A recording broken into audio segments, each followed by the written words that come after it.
You're listening to the Gab Street Podcast, Columbus, Ohio's #1 podcast for underground talent. Every week we have new conversations with interesting individuals who contribute to the Columbus economy and its lively culture. You may find just what you're looking for right in your backyard. Let's get right into it.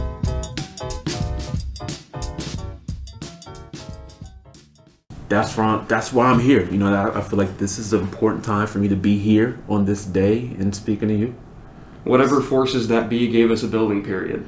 You're right. And it's like what, in the beginning of this pandemic, I had to make a choice. I was either going to sit at home and eat snacks, which was my plan. I bought a whole bunch of snacks, or I was going to exercise my mind and my body.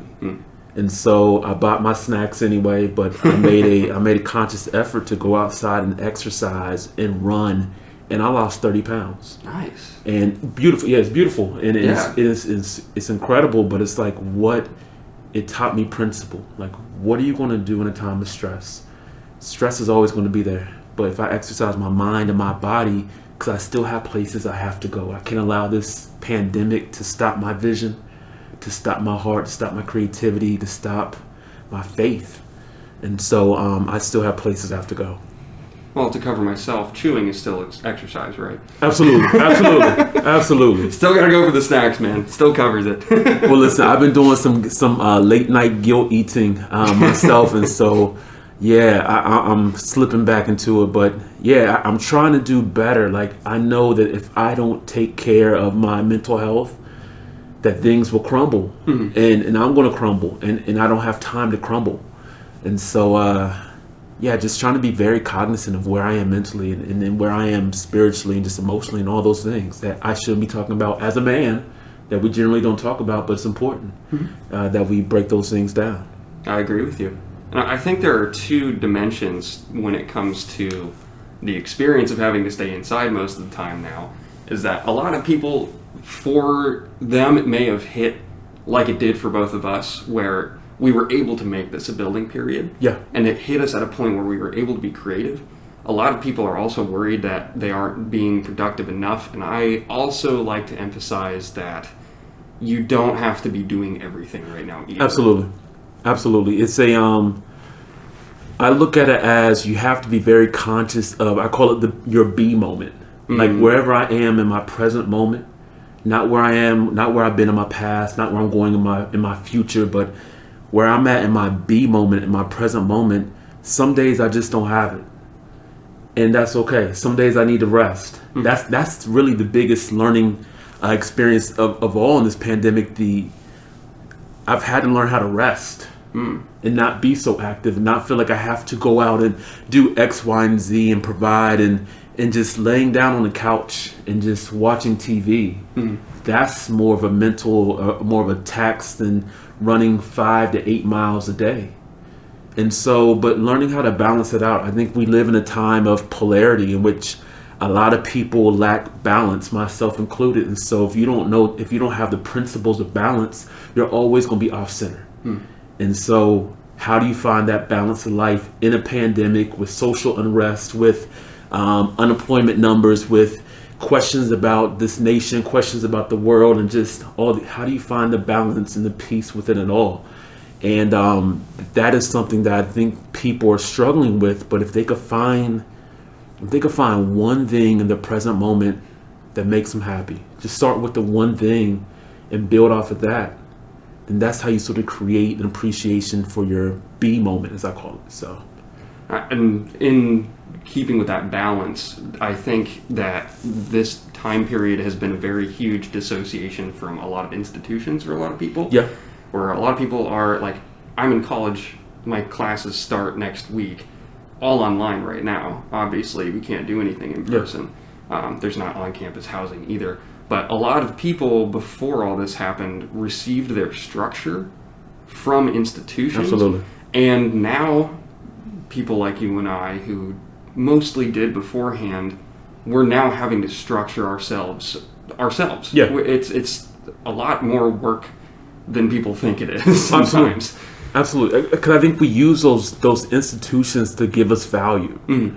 And as someone, I just turned 36, And one of the reasons why I don't find as much value in the institution is because I see my purpose as being bigger than my job position. I think we are so positional as a society. We're taught to seek position which will provide compensation, as opposed to my life is sort of based on seeking purpose, which will allow me to invest. And so we're not necessarily purpose-filled people. We are people that clock in and clock out on every given task, whether it be marriage, whether it be raising your kids, whether it be going to the job. We clock in and clock out, and we don't find purpose in what we do. And so how do we find purpose in our day? And when we speak about purpose, it makes people uncomfortable, because you know, even in the job that I have, it's almost as if people assume that I'm speaking some sort of hippie language when I talk about purpose, and this is what I want to do with my heart, and I want to be creative and things like that. And it's really like, no, that's at our core. That's what we should be talking about. Your position is important, but what's the point of your position if you don't find purpose in it? That's with anything in life. So that's a principle I hold on to very, very tightly. And the way you introduced yourself to me over Instagram was very multidimensional. A lot of people would say, oh, I'm an educator. Yeah. That's it. Whereas you presented yourself as a podcaster, Yeah. songwriter, poet, author, educator, parent, husband, and community leader. Yeah. I am a man of many hats. I can throw a couple more things I do in there also, but I take what I do serious, and it has taken me some time to understand that it's okay to wear many hats. I want to be great at all of those. I want to be a great father. I want to be a great podcaster, and it's okay to be great in many different facets of life. And so I'm just now learning how to appreciate my talents and my gifts and my passions and those unique things that make me me. You know, even in my podcast, I describe myself as a semi-social Black introvert. That is really who I am, and I'm learning how to accept that. You know, that's within the past 3 years. That's what my life has sort of boiled down into. I didn't really feel growing up and even being in my 20s that I fit in with society. I fit in within my own community. I fit in within the world. Why do I have these sort of unique perspectives, and why do I see the world this way when everyone else sees it that way? I didn't learn how to celebrate my uniqueness, in my just sort of individuality. And so when I introduced myself to you, you know, I wanted to put it all out there. This is who I am. This is who this is who I love. This is who I see myself as, and you know, not take it or leave it, but this is the definition of me. Yeah, I was very impressed with the message that you sent, and you know, I immediately it made the research easier as well. Boom, right there, right there. No need to dig as much. Yeah, no need to dig as much. What are some ways that you've noticed that these different hats that you wear have intersections? I mean, you know, they are all. That's a tough question. They have intersections because as a father, I teach. As a teacher, I'm a father. I work in a very large community setting in which I have between 60 and 90 kids a day come to my after school program. And these kids are mostly East or West African. They are from countries Liberia, Eritrea, Ghana, Nigeria, Somalia, various cultures, over 20 different nations represented. And I have to be a father. I have to be an educator. I have to be a friend. I have to be an uncle. I have to be a mentor. I have to be a disciplinarian. I have to be all those things and wear all those hats. And I find purpose in each one of those hats. As a father to 2 kids that are 9 and 7, I have to be a teacher. I have to be a minister. I have to be a friend. And so I don't want to be just one thing. You know, I'm still at the age of being, you know, like I said, I'm 36. I still see myself as living a life of possibilities. I don't want to fit within the box that society wants to put me in. I have several boxes, several sort of areas of life that I want to conquer and accomplish. And so with each one of those things I use to describe myself, that's just who I am. That's my those are the many hats that I choose. It's a choice that I choose to wear each day, and sometimes it could be difficult to juggle all of them, but it's me. It's me, and I'm blessed to have them. What are some of those worldviews that you held in your 20s and before that were unique and held you apart from others? I think I was writing the other day, and one of the worldviews that I had, especially in my teens, is that I've always been a person of purpose. I've always sort of looked at the bigger picture. I remember when I was in high school and September 11th happened, and I grew up in a small town, and September 11th happened, and I was just heartbroken because I remember the nation just being divided, much like it is now. And I remember this essence of patriotism coming out and emerging, and I couldn't get with it. I felt like I was one of the only ones that just couldn't adjust to this sort of air of patriotism, which is America versus the world. And I sought answers. I didn't grow up in the most diverse city in the world. I grew up upper middle class black on the white side of town. In the town is pretty much, if you live on one side of town, you live on the white side of town. You live on the other side of town, it's the black side of town, or the more diverse area of town. I lived on more the nicer side, the white side of town, and so we didn't have as much diversity. And so at that moment, I made a choice when it came to learning about Islam. America was putting a lot of questions about Islam and my Muslim brothers and sisters, who I look as my brothers and sisters, even though I'm a Christian man, and I had questions. And so I was like, let me read the Quran. This was at like 16, and I was like, I need to find answers. And while everyone else was sort of joining the parade of exclusion and let's fight, let's kill, let's war, I'm like, let me understand. And I've always been that person. Like I want to find understanding, even if people disagree with me. We can disagree, but I want to understand. I want to see you in your best light, and I think that's one of my best qualities. Like I want to get to know an individual. Like when I meet people, I want to know them. I want to know that I can impact their life and that they can impact my life.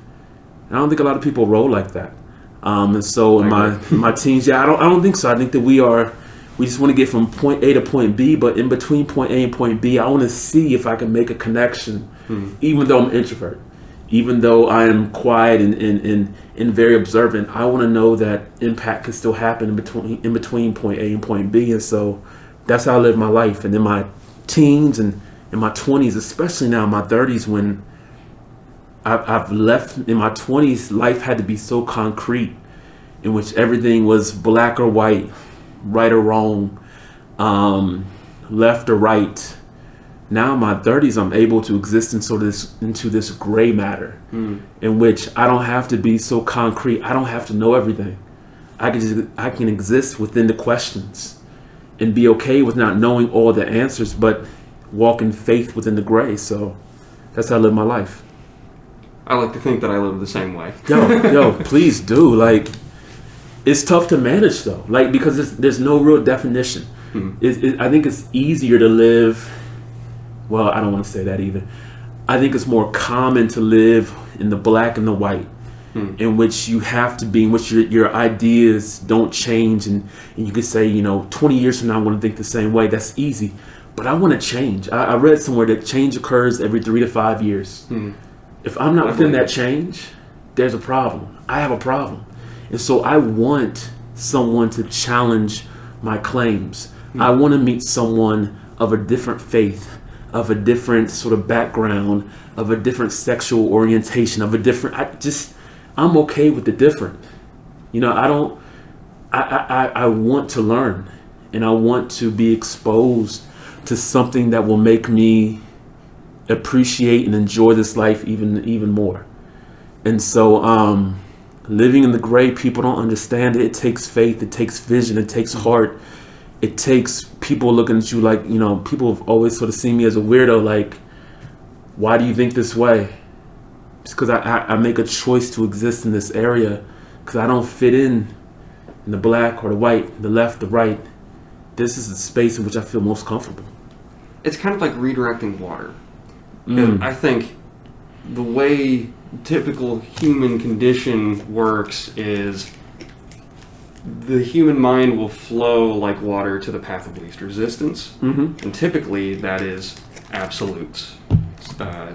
What's the superlatives? Yeah. You know, you're thinking of black and white, left and right, things like that. Dichotomies are easy to understand. Yeah. But when you want to be more compassionate and you want to be in a spot where you can understand both sides of people that present themselves that way, it takes a conscious effort. You actually have to engage in that activity.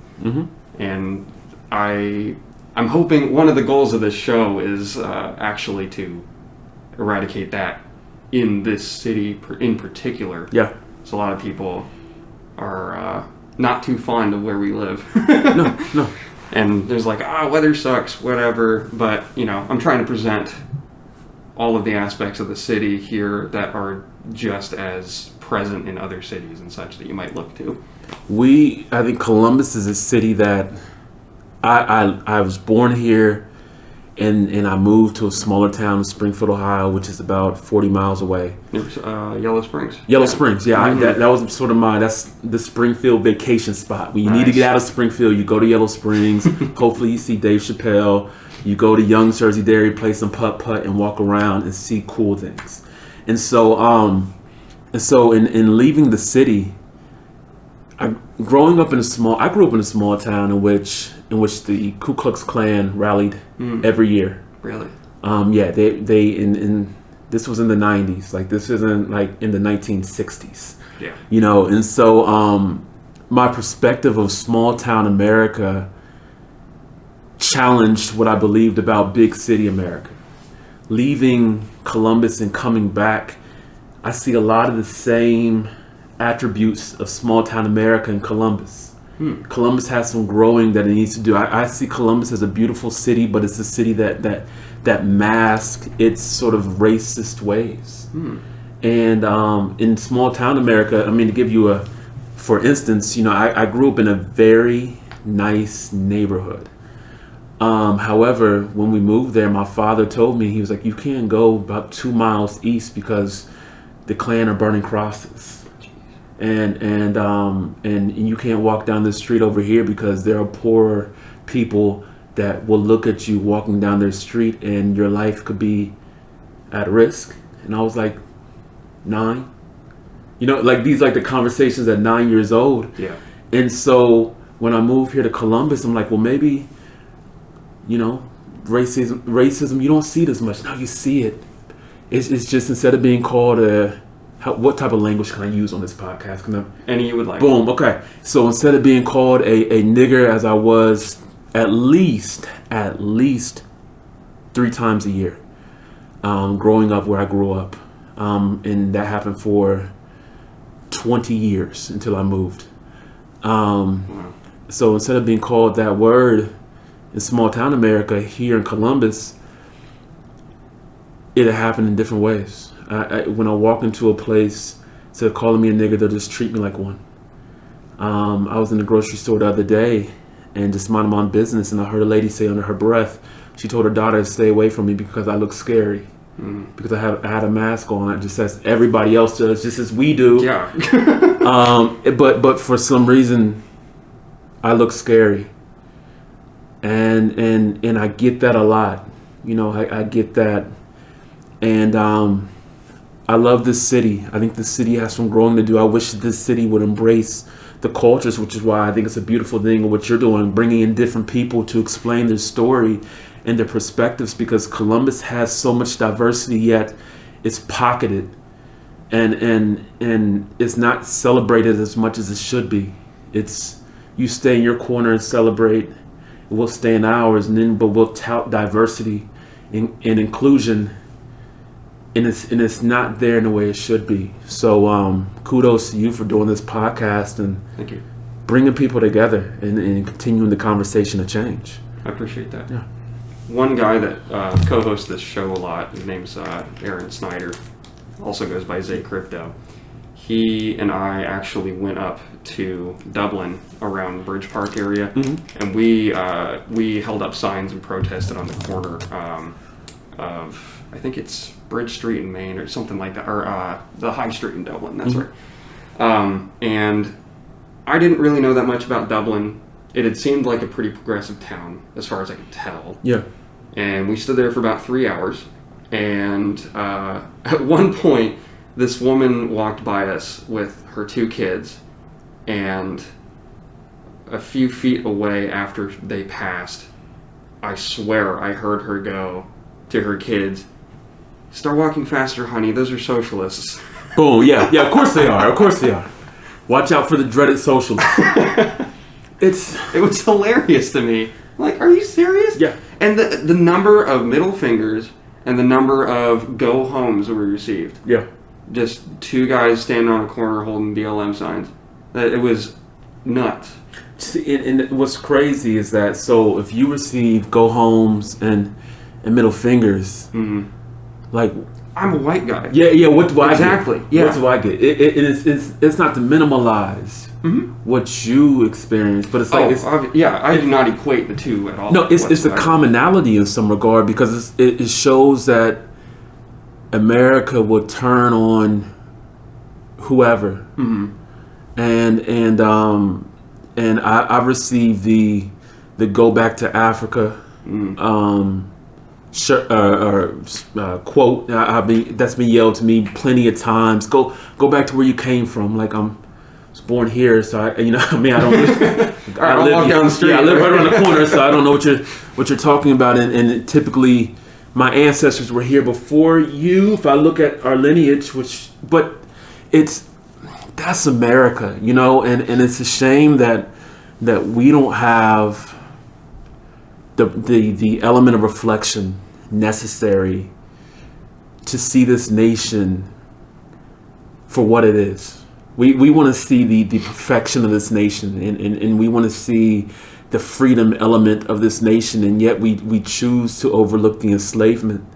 We choose to overlook the blood. We want to see the hands that have built the buildings, but we don't want to look at the blood, the sweat, and the many tears that have been cried over this land. And so oftentimes I'm frustrated with this nation.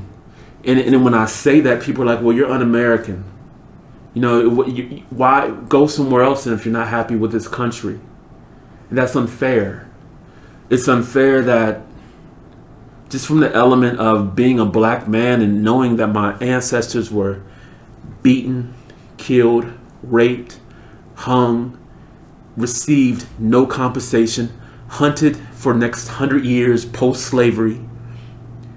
And it's like you almost want to just use us up for our physical labor. And then you tell me to go home when I complain. Go home when and it's not really complaining, it's pointing out the obvious. But that's this nation. And each day I wake up a black man. I go to sleep black, I wake up black. Like today, I woke up frustrated.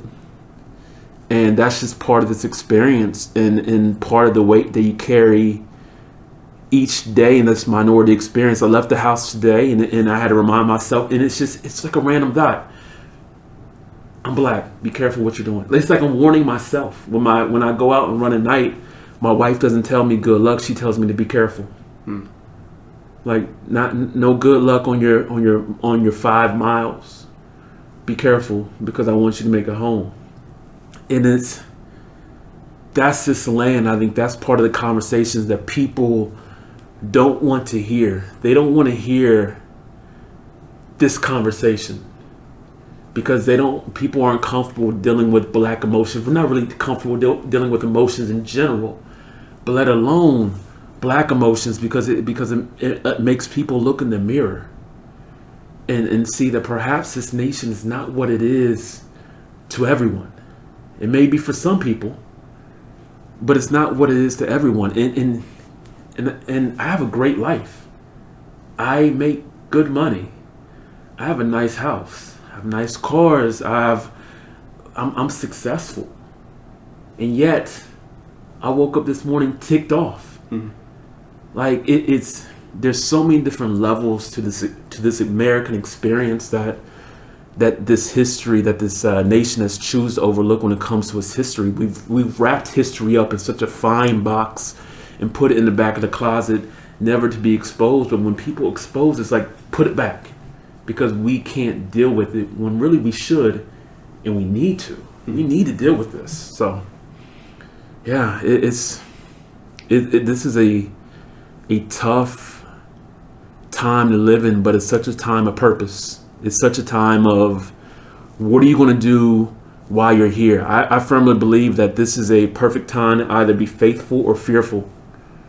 And I choose to be faithful. I choose to walk each day and find purpose. And it sounds so probably utopian, but I have to set my mind each day. What am I going to do today to create impact? What am I going to do today to create, to receive impact? I not only want to create it, but I want to receive it. Because if not, I'm just trying to get through the day, and there's no point. This life is too short just to get through the day. I have to go to something. Even if there's pressure, even if we're in a pandemic, even if it's racist, even if it's all these things, like, what's my goal for the day? So. And one way that you propose to make an impact that we saw in your Columbus Creatives COVID grant application was that you would like to begin a community center in Northland. Yeah. Northland is a beautiful community. I didn't know much about Northland until I started working over there. And it's a beautiful, diverse community of African people, people from Asia, Nepal, a lot of Spanish-speaking people over in the community. Like, it's just so diverse. I think it's one of the richest areas of Columbus when it comes to diversity. And so when I started working over there, I didn't know what to expect, because, like I said, I come from a pretty small town that lacks diversity. But when I came over there, the people just embraced me. And so I want to create a community center that mirrors the community. I want to have a community center where kids can come and we can develop dreams. And it's it's diversity, it's multicultural. It's a place much like what I've created in the organization I work for now. It's a place where kids can call home and just relax, come together, and create possibilities, create the very thing that this world needs today. And so that's my goal. It's going to happen. I did much of the same thing 10 years ago when I lived in Dayton. I want to bring this vision to Columbus because this world needs to see these kids. People talk about the youth of today as if the youth are the problem. Nah, man, I work with some of the most beautiful, educated, compassionate youth who are world changers, who want to travel the world and just create positivity. There should be a place for kids to exist in that type of energy and space that we can give them as a community in which they can just be there and grow. I don't see many places like that. We don't really do much for our older kids in that regard, for our older teens. And so I want to create that space in which they can just exist and grow. Those are my only expectations: exist and grow and just live together as a community. And at what stage of development is that? It's in the initial stage right now. Okay. I'm going around, I'm looking for property right now, calling around, checking to see what buildings are for rent, starting the grant writing process and things like that, because it took me a while to get to this point. I had a community center in Dayton, Ohio, and the economy crashed and I lost everything. I lost everything. And so it's taken me almost 10 years to build up the faith to restart. And so now I'm at the point of like, okay, this can happen. This has to happen. It's not that it can happen. It has to happen. And because it's been on my heart for so long. And I see a need in the community, so why not? Why not? I know that this is part of my purpose. I know that this is part of what I'm supposed to do. There's certain things that happen in life in which it's like, I know I have to do this. I can't get around it. I can't go over it. I can't go under it. This is a point of faith in which I have to go to this and make it happen. And so I'm going to make it happen. And so I'm excited. It's going to take some work. I don't know how I'm going to do it, but I know it will get done. And when it happens, it's going to be beautiful. And yeah, I just can't wait to see it. I believe you. Thank you. I am the most convinced of anything I've ever been in my entire life. I know this community center will happen. And this is early in the process, obviously, but if there's any way I can be involved, please let me know. Absolutely. I would love to contribute to that. Man, it's the way I see it is going to be like a family room. And the way, so I told you, 60 to 90 kids come each day to this academic center. And though we help them with homework, that's not really what we're there for. We have family dinners at this community, in this community setting. We're not supposed to have family dinners. We're not supposed to be that close. But when you have family dinners and you see kids from 20 different countries come together and bring in cultural food and we sit and we dine together and we say great things about each other. We give each other hugs pre-COVID, of course, and we tell each other, I love you. I love you. Like, we built family, and I say that word and I mean it. Like, we built family for kids that come from different nations.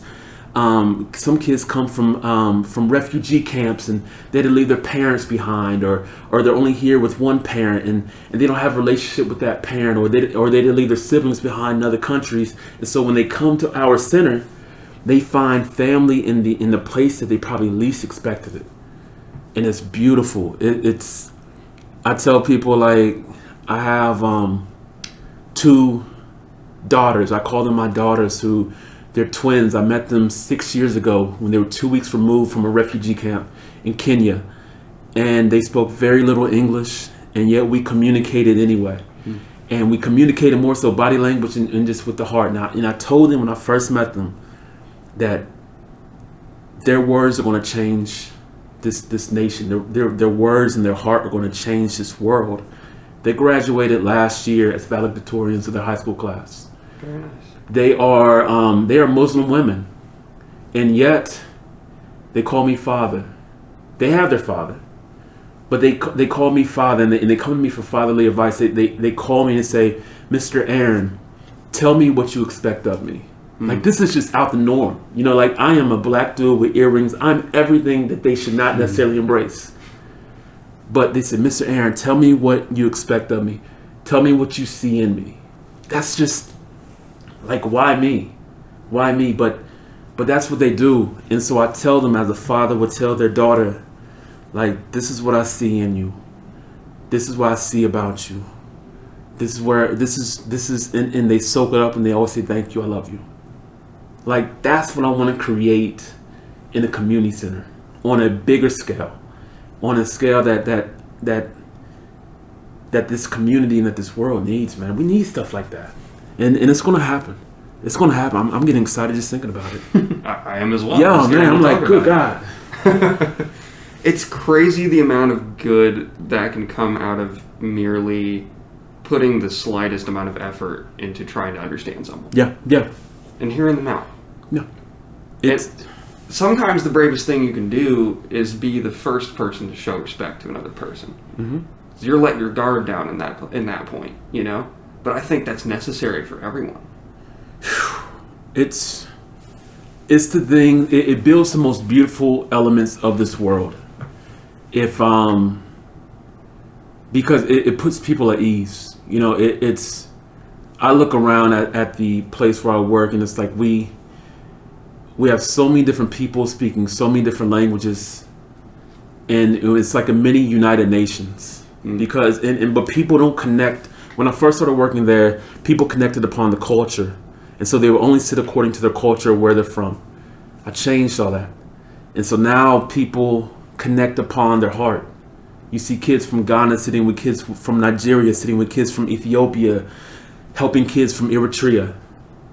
It makes sense because they're connecting not at the culture but at the heart. And you're right. We have to be able to show our heart. We have to be able to take that risk. That's really a move of faith, because you can be rejected. If I show you my heart, if I show you my compassion, if I show you that I care, and you reject me, that's going to hurt. But I look at it like, if I don't show you what am I going to lose, or what are you going to lose? Like, if I don't show you this, if there have been times, it's going to sound crazy, but like I told you, I'm a person of faith, and I take my faith very serious. And there are times where I walked up to people, even at my job, and just share what's on my heart about them, and they're like, oh my gosh, and they start crying.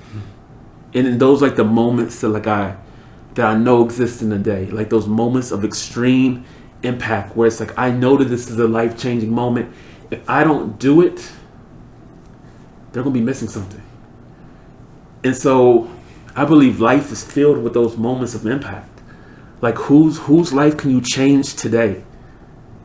And I don't know if we believe necessarily as people that we have the impact that we have the power to create the impact to change someone's day, to change someone's hour, to change someone's moment, to change someone's lifetime. But we do.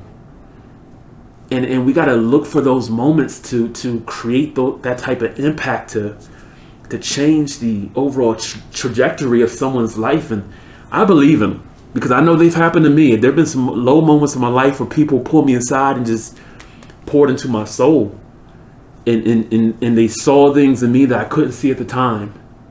But I see them now. And so I just hope to be that vessel. I hope to be that person. And to continue to be that person that can encourage and just be a piece of the puzzle, to help everyone out. That's my heart, really. That's just my heart. And a lot of the time, when you do that, you could have been the only person to do that to that person for the day, the week, even the year. A lot of people don't receive not even just praise, but even just honest criticism. A lot of people don't get feedback that they need on how they're doing. Yep. And how they interact with other people. Because people are too afraid to be open about that. Yep. I agree. It's we overlook the little things.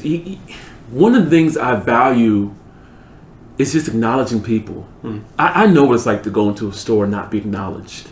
It happened last night, where people just walking all the way around me. It's like, you're not even acknowledging that I'm here.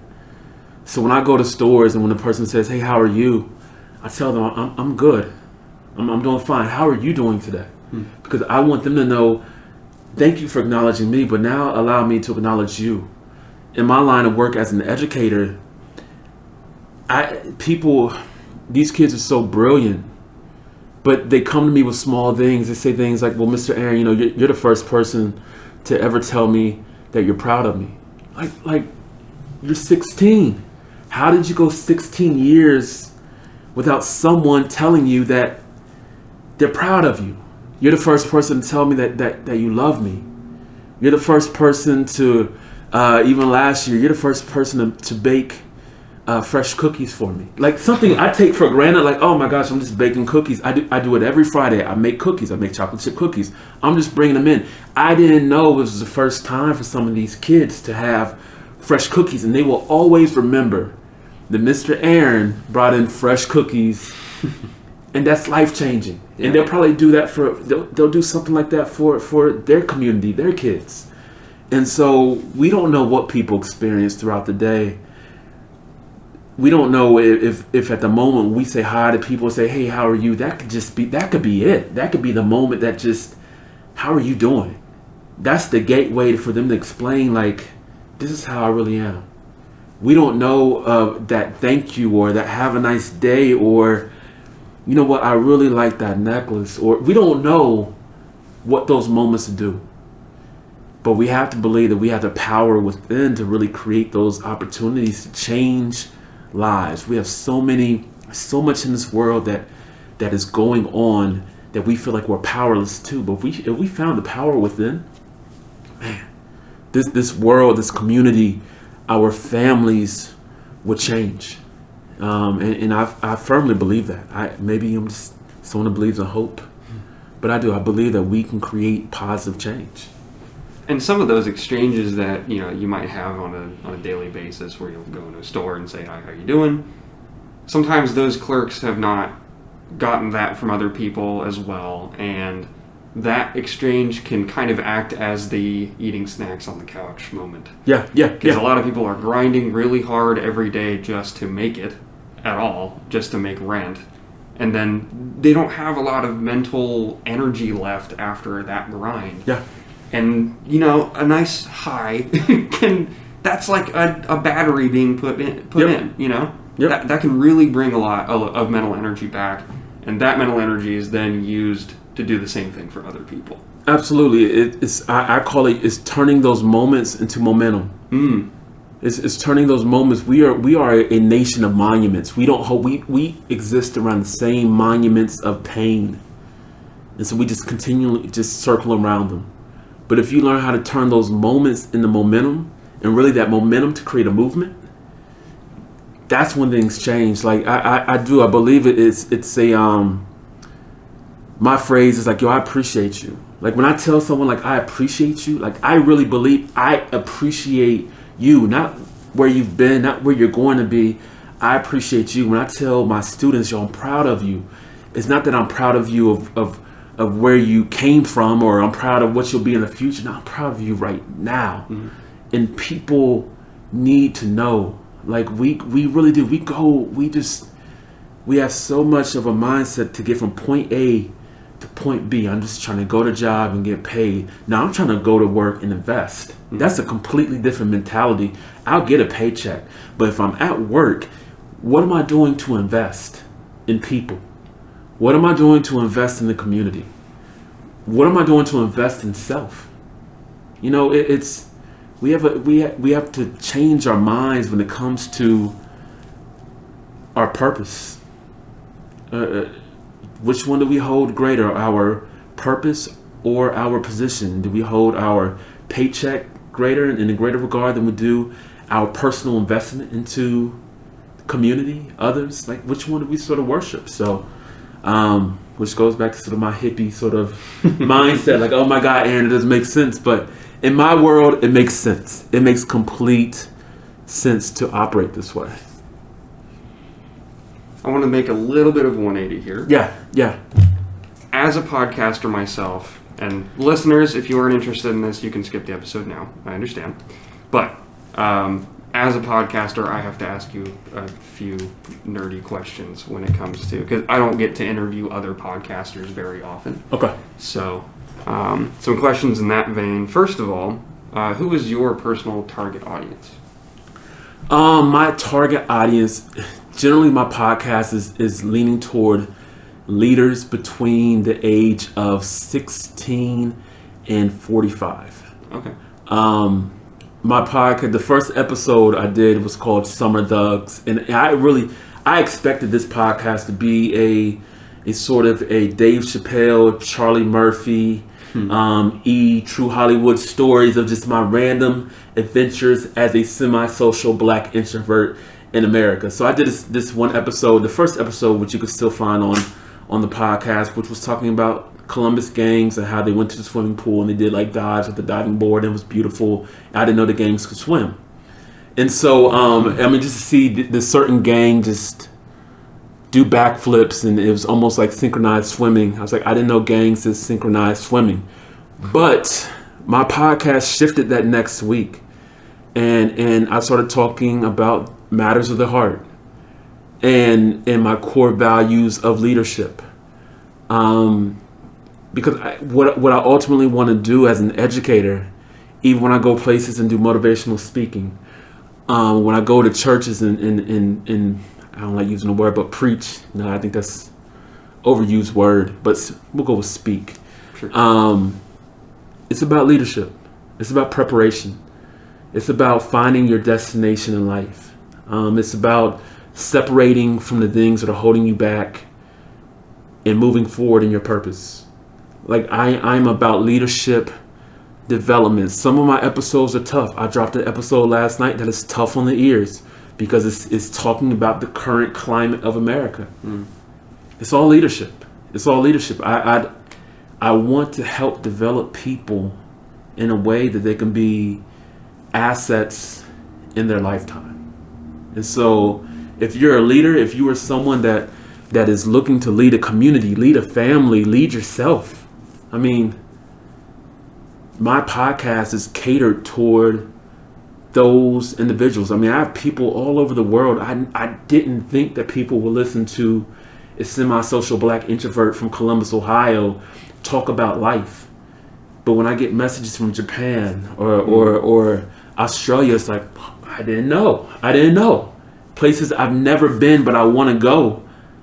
It blows my mind that we can connect upon our humanity. They've never seen me. They only know my voice. But that's enough. And they can hear my heart. They can feel my heart through my voice. That's enough. That's human connection. So, leadership is really what I'm about. Have you ever had, this is totally a side note, but have you ever had someone reach out to you and interact with you that you have never spoken to before, but because of how long they've been listening to your show, they act as if you two have already formed a relationship? Absolutely.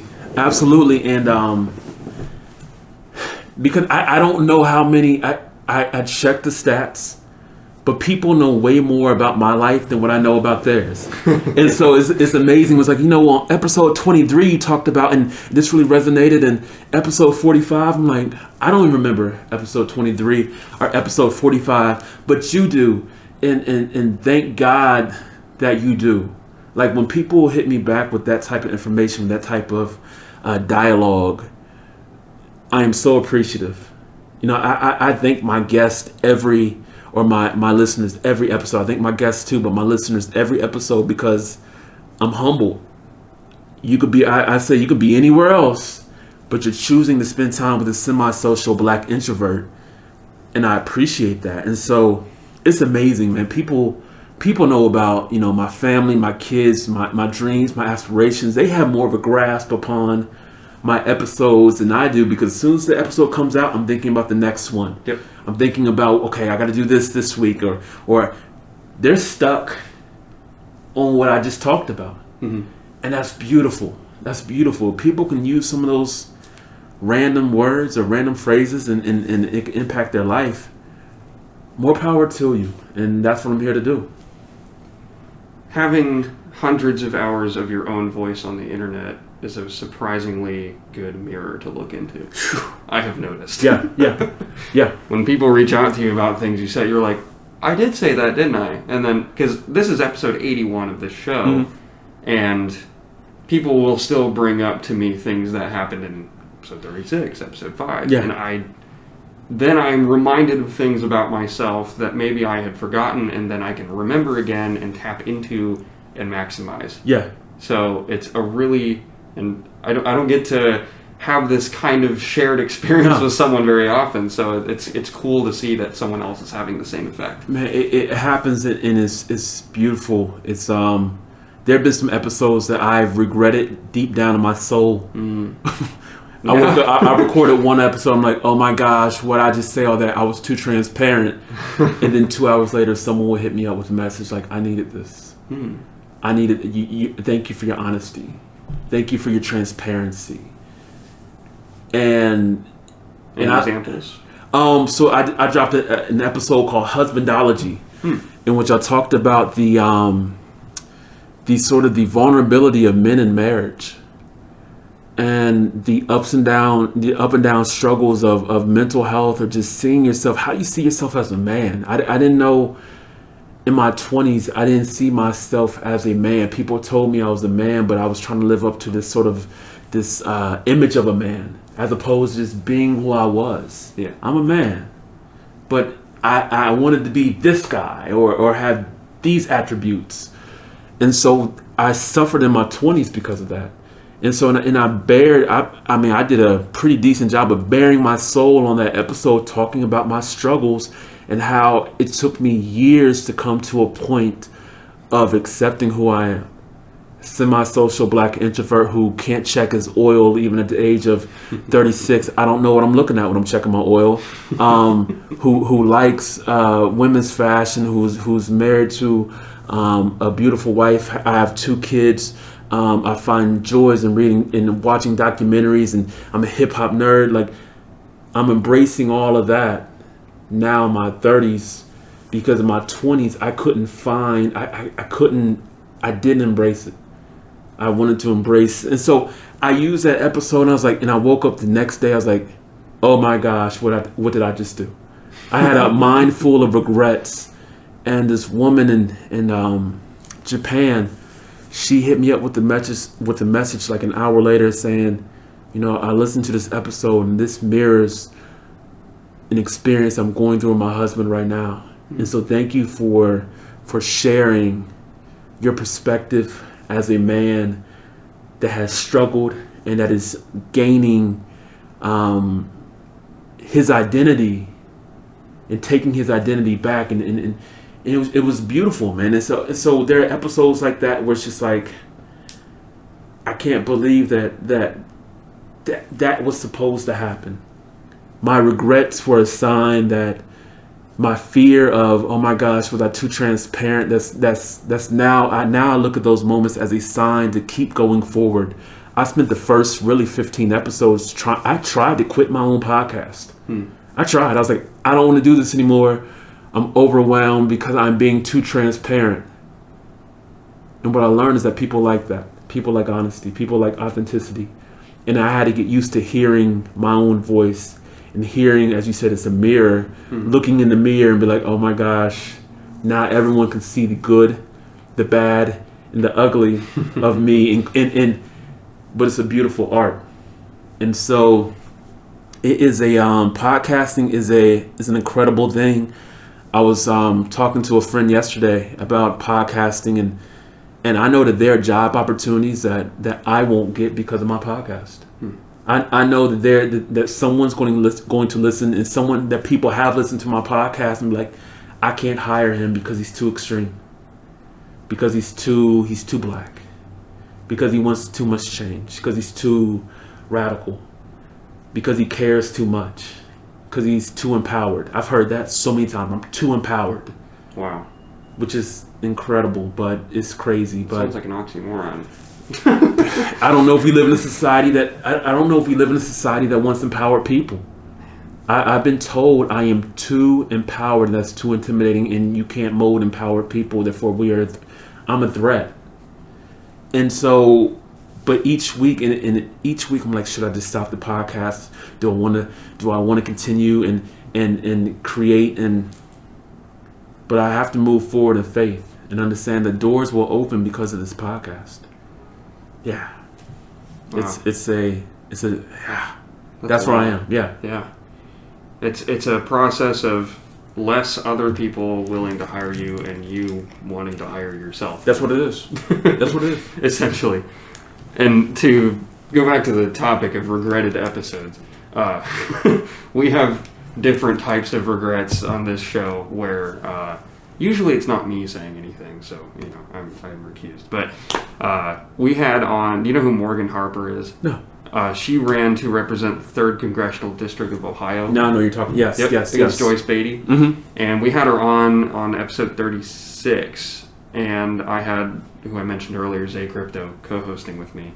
And one of the things that he mentioned in the episode that was not in the show notes was he turns to her and he goes, I think you guys should start putting LSD in the White House water supply. And it's like, what? Morgan, being a congressional candidate currently campaigning at the time, was silent for a moment. And I said, the statements made by Zay Crypto do not represent the opinions of the podcast. So we have some different regrets over here of transparency. Well, listen, I mean, things like that. I know I've said some things where like I should not have said that. That is too out of bounds. I'm like, I'm going to say it anyway and just sort of roll with it. Because, it goes, we have to be able to laugh. Laughter is such a, we've stopped laughing. Mm-hmm. And we're so unwilling to make a mistake in this world. We have to walk such a fine line of being PC and it's really caused a lot of our conversations to be watered down. We don't converse in the same way. Like, I'm not sure if they did it even back in the day, but conversing in a way in which we're both flawed individuals, but we're still willing to connect upon even our flaws, even upon our similarities. And so I sort of like those moments. I like those moments, those unscripted moments of of like, oh my gosh, did he just say that? Yes, because those are the things that I would say, and that and those are the things that I say when life isn't so scripted. We have to. There's a beautiful nature of living a life that's sort of unscripted, and of saying what's on your heart, not just what's in your mind. Everything in the mind sounds pretty okay, but like speaking from my heart, like that's the most beautiful element of it, even if it sounds crazy. You know, we had to have we had to be able to accept some of that, you know, and see where it goes. I agree with you. What is the biggest thing that you get out of the experience of making the podcast? I feel like we might have already addressed that. But it's the challenge, you know, the fear. I think one of my fears of podcasting, especially what I've been doing so far, a lot of it solo, is that am I going to run out of things to talk about? Mm-hmm. You know, like, oh my God, am I going to repeat? And even, you know, in this podcast episode, we booked this months ago, and I'm like, oh my gosh, I don't have anything to talk about. like I need a script. I need to know what's going to happen. And we're 55 minutes in. So. Yeah, and we've made it so far. Yep. But see, that's how the mind works. Like, oh my gosh, I'm going to run out of things to talk about. But this world will feed you. You know, this world will impact you. This world, if you leave yourself open to it, you'll have a conversation. If you're two people that are just willing to have a conversation, that's enough. Mm-hmm. That's enough in itself. And so this podcast has taught me to allow things to be. In my first couple of episodes, I followed such a strict script, and I had my talking points, and I wanted to be X, Y, and Z. And it was like, I got to a point where let's just do it natural. Let's just flow from the heart, and life doesn't have to be so scripted. You know, there's preparation involved.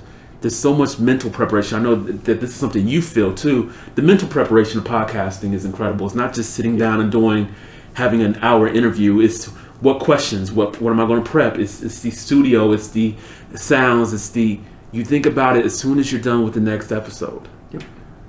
But I've learned how to sort of let some of that go and just appreciate the moment of podcasting as opposed to looking at it as a chore. It's a moment of connection, of being able to connect with people around the world and do it in an organic way that's not so deep, but it still makes an impact. And for that, I'm appreciative and I'm grateful. Yeah, I really am. I'm super grateful for that. It's beautiful. Thank you. It's you know, and I know this is something you experience, like podcasting. Like you said, it's a mirror. It's. I hope I'm able to teach people. But people have taught me so much. His podcast has taught me so much, just about time, just about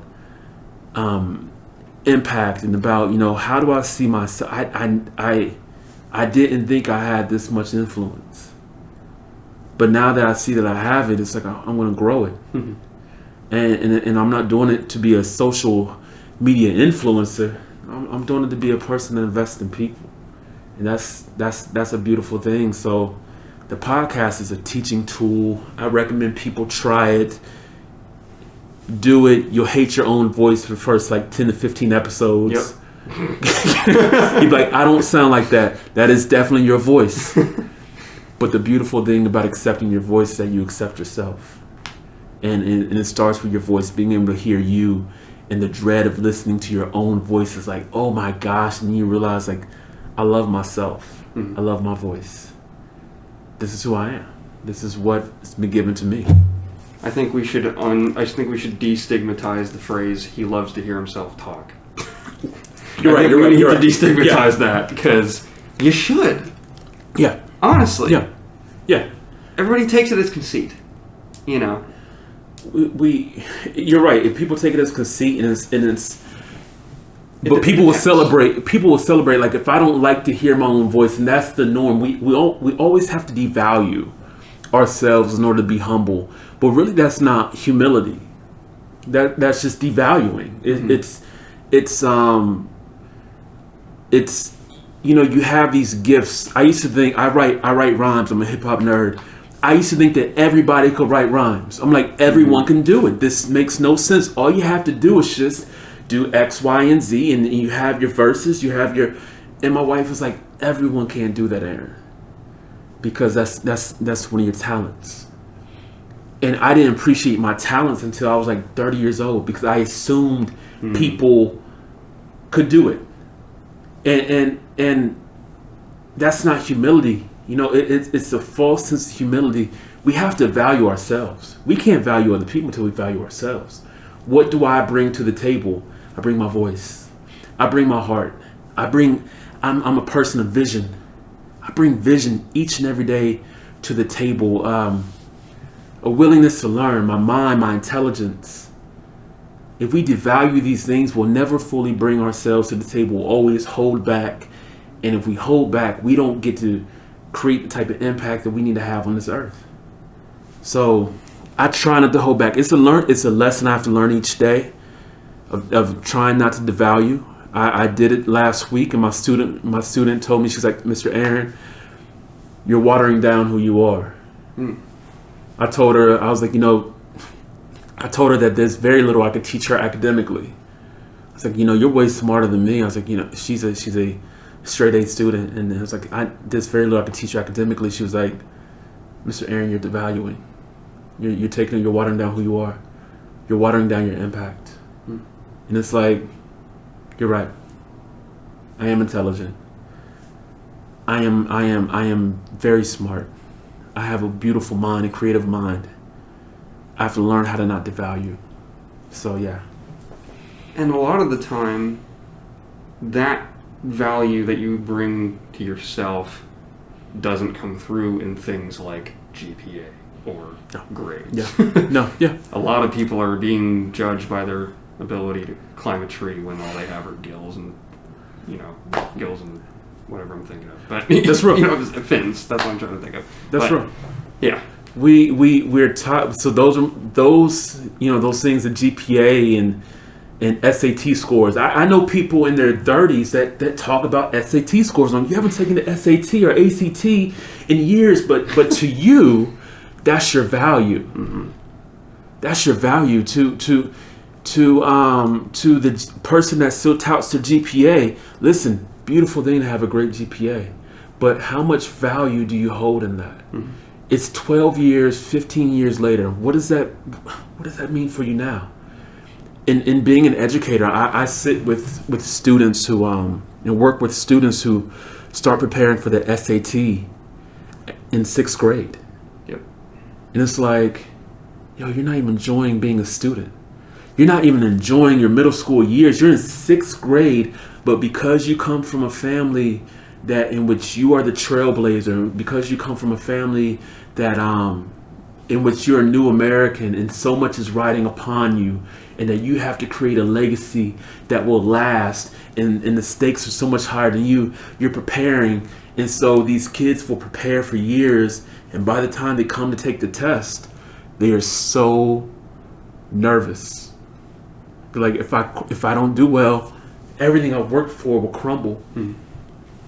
And it's just, I see these kids each and every day. They have how can you have a 4.3 GPA and you don't think you're smart? Mm-hmm. I see it all the time. Yep. Because we don't teach value. Exactly. We don't teach them how to value and how to appreciate and that they are talented and that they have skills and that they are worthy, that grades aren't indicative of their intelligence, and that their worth is not defined in the number, it's defined in their heart. So I'm only a year and a half removed from high school. Mm-hmm. I turned 20 yesterday. That is exactly the experience that I and everyone had, back then. So mm-hmm. Back then, not that long ago, but it's very prevalent. I was surrounded by people who had 4.5s and stuff, and they're taking all the AP classes, they're taking all the IB classes, they're doing everything to boost their numbers, and it's not filling themselves. Yeah. It's filling other people. So, but where do you go with that then? I mean, where do you go? I think it's for me. It goes back to your position versus your purpose. We chase so much of these numbers as validation, and you can work a well-paying job that you hate, and people don't. And that's not, to me, that's not the point of life. For you to have a job that you get paid well but you hate, and that we don't teach happiness. We don't teach people how to pursue happiness. We pursue the paycheck, yes, and happiness will come through the paycheck, but it really won't. I worked some jobs that I've hated. I've hated, and they've been well paying, and I hated every minute of it. And when I look at students now, and at what point will you relax and smile? At what point can you just breathe and just be in the moment? At what point, I see my students, they graduate and they don't even really smile when they graduate. Like it's just on to the next step. Yep. And it's that mentality and I try to tell them, like, breathe, be in the moment, celebrate. But you can't celebrate if you're being humble, because there's your humility does not allow room for celebration, because you're too, and it's a weird mentality, and so we have to break that. We have to achieve what you want to academically. That's beautiful, but find purpose in who you are. Learn how to accept yourself, and it's a tough thing to do, because this society is about numbers. It's about, are you hitting the mark? Are you doing? But how are we guided? How do we value ourselves? So, yeah. Mr. Whitfield, what are your goals, both position and, what was the other word you used? Position and purpose. Purpose, yes. Yeah. What are your goals, both in position and purpose, for 2020 and beyond? Man, listen, it's. I am going to grow my motivational speaking business. As you should. Yeah, as I should. I don't know how this is going to go. I really don't tell many people that I do it, which is part of being an introvert. But I want to go places and speak to people that want change, and I want to connect with people to that crave growth. And sometimes they don't even want growth, but they'll grow anyway. And so I am going to I'm going to continue and build this motivational speaking business. I also have 2 books that I'm going to finish. Very nice. Books that talk about leadership, and one of the books is called Pain, Purpose, and Process. And it talks about how our pains lead to our purpose, but we have to endure the process to get to them. We can't abort the process. And also the community center. That is 2020, 2021. I look at 2020 for many people is a year in which they just want to get through. But I'm like, nah, there's still work to be done.